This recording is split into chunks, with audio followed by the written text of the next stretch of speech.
जो भी हमारे छात्र व छात्राएं बीए थर्ड सेमेस्टर के छात्र हैं और वो इकोनॉमिक्स यानी कि इस अर्थशास्त्र का पेपर देने जा रहे हैं 2023 और 24 के सेशन में या फिर 25 में भी देने वाले हैं, तब भी उनके लिए वीडियो बहुत ही महत्वपूर्ण है, क्योंकि ये पूरा का पूरा मॉडल पेपर क्वेश्चन पेपर है। इस वीडियो से आपको बहुत ही ज़्यादा हेल्प मिलेगी। सबसे पहले तो आपको पता चलेगा कि भाई इकोनॉमिक्स यानी अर्थशास्त्र का पेपर कैसे होता है, ठीक है, यानी कि परीक्षा में किस प्रकार का क्वेश्चन पेपर आता है और उसमें क्वेश्चन किस प्रकार के आते हैं और आपकी परीक्षा के लिए कौन कौन से महत्वपूर्ण प्रश्न हैं जो कि इस बार आने को उम्मीद है। तो पूरी इंफॉर्मेटिव वाली वीडियो होने वाली है, तो वीडियो को अंत तक जरूर देखिएगा।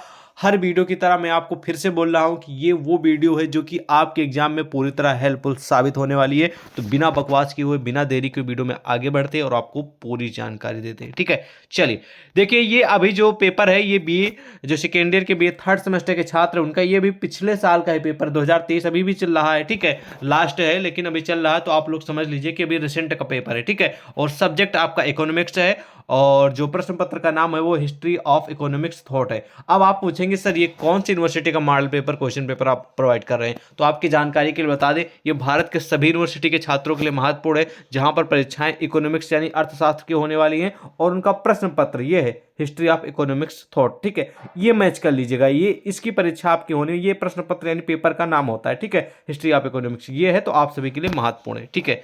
आते हैं क्वेश्चन की ओर। देखिए अति लघु उत्तरीय क्वेश्चन है, लघु उत्तरीय हैं और विस्तृत उत्तरीय यानी दीर्घ उत्तरीय, तीन तरीके के क्वेश्चन पूछे गए थे इस यूनिवर्सिटी में। हालांकि लगभग यूनिवर्सिटी में ऐसा ही पैटर्न होता है, ठीक है। चलिए सबसे पहले अति लघु उत्तरीय क्वेश्चन जानेंगे, फिर लघु उत्तरीय, फिर दीर्घ उत्तरीय। वीडियो में आगे बढ़ने से पहले मैं आपको एक और जानकारी दे दूं कि इस वीडियो में सिर्फ और सिर्फ हम आपको महत्वपूर्ण प्रश्न बताएंगे और कौन कौन से आपकी परीक्षा में आने के चांस है वो हम आपको बताएंगे। तो इसलिए आप लोग जो नोटबुक है यानी कि कॉपी पेन लेकर बैठ जाइए और जो जो मैं क्वेश्चन बता रहा हूँ इनको नोट कर लीजिए और बाकी इनका उत्तर आप लोग गूगल पे, इंटरनेट पे या फिर आप लोग बुक से, सीरीज से सर्च करके पढ़ लीजिएगा, काफ़ी हेल्पफुल साबित होंगे। लेकिन जो जो मैं क्वेश्चन बताऊंगा उन्हीं को तैयार करेंगे, ठीक है।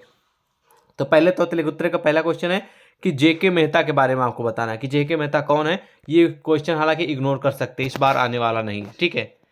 बाकी ये मॉडल पेपर है, अगर आप लोग अच्छे सॉल्व करना चाहे तो पूरे के पूरे मॉडल पेपर एक एक क्वेश्चन का उत्तर आप अच्छे से तैयार कर सकते हैं। लेकिन मेरे पॉइंट ऑफ व्यू से और इस बार जो रिसेंट अपडेट हुई उसके अकॉर्डिंग मैं बता रहा हूँ जो जो क्वेश्चन वही आप तैयार करेंगे, ठीक है। पहला दूसरा क्वेश्चन है कि गांधी जी के कुटीर उद्योग संबंधी विचार, ये हाई लेवल का क्वेश्चन परीक्षा में 100% आएगा।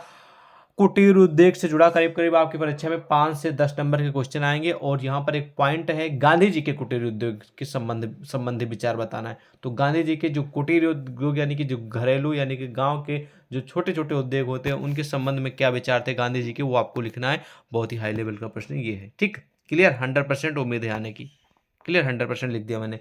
अगला प्रश्न है कि एडम स्मिथ का श्रम विभाजन, ये भी 90% उम्मीद है प्रश्न आपकी परीक्षा में आने की, इसको भी आप लोग तैयार कर लीजिएगा, ठीक है, क्लियर। नेक्स्ट प्रश्न है कि मजदूरी का जीवन निर्वाह सिद्धांत बताइए, यानी कि जो मजदूरी का जीवन होता है वो कैसे स्टेप बाय निर्वाह का सिद्धांत बताना है, ठीक है। तो ये भी महत्वपूर्ण प्रश्न है, ये भी परीक्षा में आने की उम्मीद है, लेकिन कितने परसेंट आने की उम्मीद है ये भी मैं आपको क्लियर कर दे रहा हूँ, ठीक है, 90% ही आने की उम्मीद है, ठीक है। अगला प्रश्न है कि शिश मंडी के बारे में भी आप पढ़ सकते हैं, लेकिन ये प्रश्न आपके 50% ही आने की उम्मीद है और 50% नहीं है, ठीक है। तो आप लोग इसे पढ़ भी सकते हैं और इग्नोर भी कर सकते हैं इस प्रश्न का उत्तर, ठीक है। आप गूगल पे सर्च करेंगे शिश मंडी क्या है, इसके बारे में डालेंगे तुरंत आंसर आ जाएगा। देखिए इस वीडियो में सिर्फ आपको आंसर नहीं कवर करा रहे हैं क्योंकि टाइम शॉर्ट है, इसलिए हम आपको नहीं कवर करा रहे हैं। आने वाली जो हमारी वीडियो आएगी और भी, क्योंकि अभी इस पर वर्क चल रहा है, क्वेश्चन फिल्टर किए जा रहे हैं और आपको सरल भाषा में प्रोवाइड करने का प्रयास किया जाएगा, ठीक है। तो इसलिए अभी आप लोग क्वेश्चन जान लीजिए और उत्तर आप लोग तैयार करते रहिए धीरे धीरे एग्जाम की, बाकी आंसर तो मिलते ही रहेंगे आपको जल्दी, ठीक है, क्लियर। इस वीडियो में सिर्फ क्वेश्चन बता रहे हैं बस, आप सभी को इस बात को ध्यान रखेंगे, वरना बाद में बोले कि सर आप क्वेश्चन बताते हैं, तो क्वेश्चन ही तो मेन जरूरी होता है। बहुत सारे छात्र तो ऐसे हैं जो बोलते हैं कि सर आंसर मत बताइए, सिर्फ क्वेश्चन बता दीजिए महत्वपूर्ण वाले, बाकी हम तैयार कर लेंगे उत्तर, ठीक है। तो आप लोग उत्तर स्वयं से तैयार करेंगे तो आपकी तैयारी भी हो जाएगी एक तरीके से, ठीक है, ठीक है। अगला है कि प्रतिनिधि फर्म, इसको आप इग्नोर कर सकते हैं, ठीक है। अगला है कि वणिकवाद के उदय के कारण, ये आपकी परीक्षा के लिए 90% महत्वपूर्ण, इसको आप लोग तैयार कर लीजिएगा। कणिकवाद का उदय के कारण, ठीक है, बहुत हाई लेवल का क्वेश्चन है। संस्थावाद, ये भी टॉप लेवल का और हाई लेवल का प्रश्न है कि भाई संस्थावाद किसे कहते हैं, ये भी आपकी परीक्षा के लिए 100% इंपॉर्टेंट है, ठीक है, ध्यान रखेंगे। ओके चलिए अगला प्रश्न है कि भाई से का बाजार नियम, यानी कि जो से के कुछ बाजार के सिस्टम होते हैं, कुछ इसके रूल्स होते हैं, उनके बारे में आपको लिखना है। ये भी आप लोगों के लिए महत्वपूर्ण प्रश्न है। ये भी प्रश्न आपकी परीक्षा के लिए 85% आने को उम्मीद है। ठीक है। आभास लगान, ये प्रश्न 100% फंसेगा ही फंसेगा, तो इसको अच्छे से पढ़ के जाइएगा इसका उत्तर। ठीक है। आभास लगान क्या है। ठीक है। तो यहाँ पर समाप्त होते हैं अति लघु उत्तरीय टाइप के पूरे 10 प्रश्न। ठीक है। जो मैंने प्रश्न बताया इनका उत्तर आप तैयार करेंगे तो आपको काफ़ी हेल्प मिलेगी। ठीक है। चलिए अब लघु उत्तरीय में हम आपको बताते हैं कौन कौन से महत्वपूर्ण है और कौन कौन से क्वेश्चन पूछे गए थे पिछले साल, वो जानते हैं। देखिए इसी तरह आपको देखने को मिलेगा सेशन बी खंडवा। ठीक है। Short answer type question. ठीक है। और उसके बाद यहाँ पर आपको बताया जाएगा कि कितने प्रश्नों का उत्तर देना है। देखिए एक नोट लिखा रहेगा, उसमें बताया जाएगा कि भाई यहाँ पर 4 लिखा है तो आपको 4 क्वेश्चनों का उत्तर देना। अगर कुछ यूनिवर्सिटी में यहाँ पर 5 लिखा रहेगा तो 5 क्वेश्चन के उत्तर देने होंगे। जितना भी लिखेगा उतना भी आपको उत्तर देना होगा। ठीक है। तो चलिए, और प्रति प्रश्न के लिए आप लोगों को करीब करीब 6 नंबर दिए जा रहे हैं, ध्यान से सुन लीजिए। और 200 शब्दों में उत्तर लिखना है, इस बात को भी ध्यान रखेंगे। 200 या 150 शब्दों में। ठीक है। तो पहला प्रश्न है भैया लघु उत्तरीय का कि डॉक्टर राम मनोहर लोहिया के प्रमुख आर्थिक विचारों की संक्षिप्त व्याख्या कीजिए। ठीक है।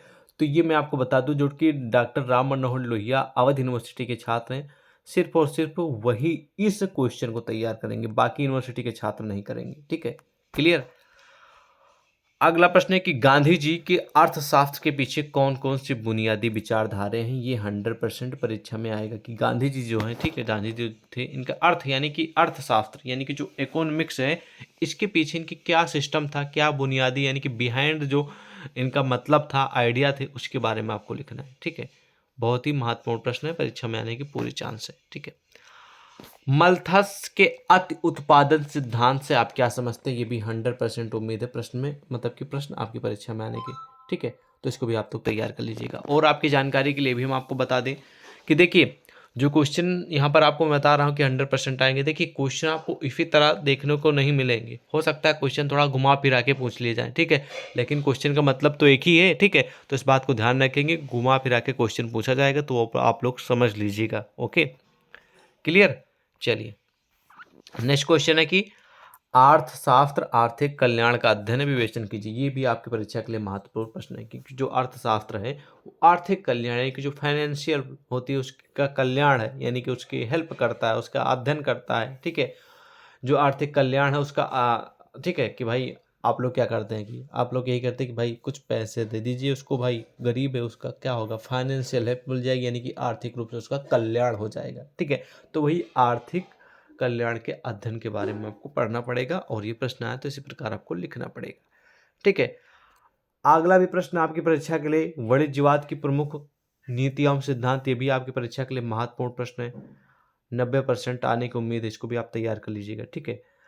अगला प्रश्न है भाई 7 नंबर की प्लेटो के आर्थिक विचारों का वर्णन कीजिए। प्लेटो एक प्रमुख विद्वान है, प्रमुख आप लोग कह सकते हैं अर्थशास्त्री हैं, विद्वान हैं, और साथ साथ में समाजशास्त्री भी हैं। ठीक है। तो प्लेटो जो विद्वान है, इनके आर्थिक विचार क्या हैं, फाइनेंशियल विचार क्या हैं, उसके बारे में आपको लिखना है। ये भी आपकी परीक्षा के लिए 100% महत्वपूर्ण है, इस बात को ध्यान रखेंगे, हाई लेवल का प्रश्न है। अगला प्रश्न है कि प्रकृतिवाद को जन्म देने वाले कारणों को स्पष्ट कीजिए। ये प्रश्न 50-50 वाला है, आ भी सकता है नहीं भी आ सकता, तो आप इसे इग्नोर भी कर सकते हैं और पढ़ भी सकते हैं। प्रकृतिवाद को जन्म देने वाले कारणों को स्पष्ट कीजिए, इस प्रश्न को। ठीक है। क्लियर। अब यहाँ पर समाप्त होते हैं लघु उत्तरीय टाइप के क्वेश्चन। अब जानते हैं दीर्घ उत्तरीय में कौन कौन से महत्वपूर्ण आप सभी के लिए। तो दीर्घ उत्तरीय में आपको खंडसा दिखेगा, लॉन्ग आंसर टाइप क्वेश्चन, यानी कि आपको जो लंबे टाइप के क्वेश्चन होते हैं वो दे जाएंगे, और उसका उत्तर आप लोगों को डिटेल में लिखना होगा, यानी कि कम से कम 450 शब्दों में। और यहाँ पर लिखा होगा, जैसे 2 लिखा तो 2 प्रश्नों का उत्तर देना है, कहीं पर 3 लिखेगा, ज़्यादातर तो 2 ही लिखा होता है, क्योंकि दीर्घ उत्तरीय प्रश्नों का जो क्वेश्चन होते हैं सिर्फ 2 ही प्रश्न के उत्तर देने होते हैं बस। ठीक है। और प्रति प्रश्न के लिए 10 नंबर, कुछ यूनिवर्सिटियों में 15 भी दे दिए जाते हैं, कुछ यूनिवर्सिटियों में 10.5 भी दे दिए जाते हैं। ठीक है। तो आते हैं मेन क्वेश्चन पे। तो पहला प्रश्न है भाई दीर्घ उत्तरीय का कि एडम स्मिथ के प्रकृतिवाद, आशावाद एवं श्रम विभाजन संबंधी विचार बताइए।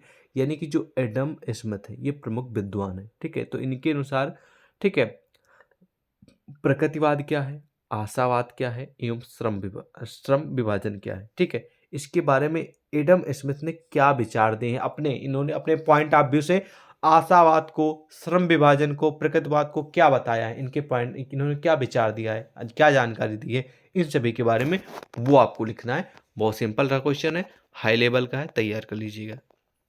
क्लियर।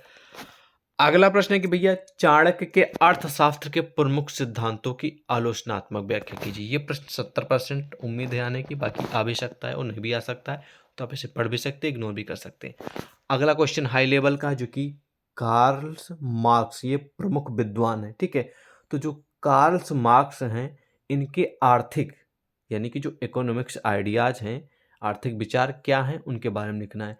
यानी कि जो अर्थशास्त्र है, आर्थिक सिस्टम है, आर्थिक जो सिस्टम है, उससे संबंधित जो विद्वान है जिनका नाम है कार्ल्स मार्क्स, इनके क्या विचार हैं, इन्होंने क्या बताया है आर्थिक, ठीक है, समाजशास्त्र, अर्थशास्त्र के बारे में, और मतलब फाइनेंशियल चीज़ों के बारे में क्या विचार दिए हैं, वो आपको लिखना है। ये भी हाई लेवल का प्रश्न परीक्षा के लिए। अगला प्रश्न है कि भाई रिकार्डो के लगान सिद्धांत की आलोचनात्मक व्याख्या कीजिए। तो लगाम से जुड़ा क्वेश्चन तो फंसेगा, 100% श्योर है, ठीक है। तो इस बात को ध्यान रखेंगे, ये भी आप सभी की परीक्षा के लिए, ठीक है, 70 से 80% महत्वपूर्ण है, ठीक है। लगान, अगर यहाँ पर रिकार्डो को हटा दें, ठीक है, तो लगान सिद्धांत की आलोचनात्मक व्याख्या कीजिए, तो ये 100% इंपॉर्टेंट है। लेकिन यहाँ पर रिकार्डो को लग गया, तो ये 70 से 80% ही महत्वपूर्ण है, ठीक है। तो बाकी आप लोगों के समस्त मैंने पूरा का पूरा मॉडल पेपर, क्वेश्चन पेपर प्रस्तुत किया। इसमें से जो भी प्रश्न आप सभी के लिए महत्वपूर्ण है इस साल के लिए, वो सारे मैंने क्वेश्चन आपको बता दिए। आप उन सभी को, जो प्रश्न है, उन सभी का उत्तर अच्छे से तैयार कर सकते हैं। बाकी अगर आप चाहें तो इनमें जितने भी प्रश्न दिए गए हैं, सभी प्रश्नों को नोट करके इन सभी का उत्तर आप तैयार कर सकते हैं, आपको काफ़ी हेल्प मिल जाएगी, ठीक है। इस मॉडल पेपर को, क्वेश्चन पेपर को प्राप्त करना चाह रहे हैं तो आप हमें व्हाट्सएप पे मैसेज कर दीजिएगा, वहाँ पर ही हम प्रोवाइड करा देंगे। बाकी आपको और कौन से सब्जेक्ट का मॉडल पेपर, क्वेश्चन पेपर चाहिए, कमेंट में जरूर बताएं। जय हिंद।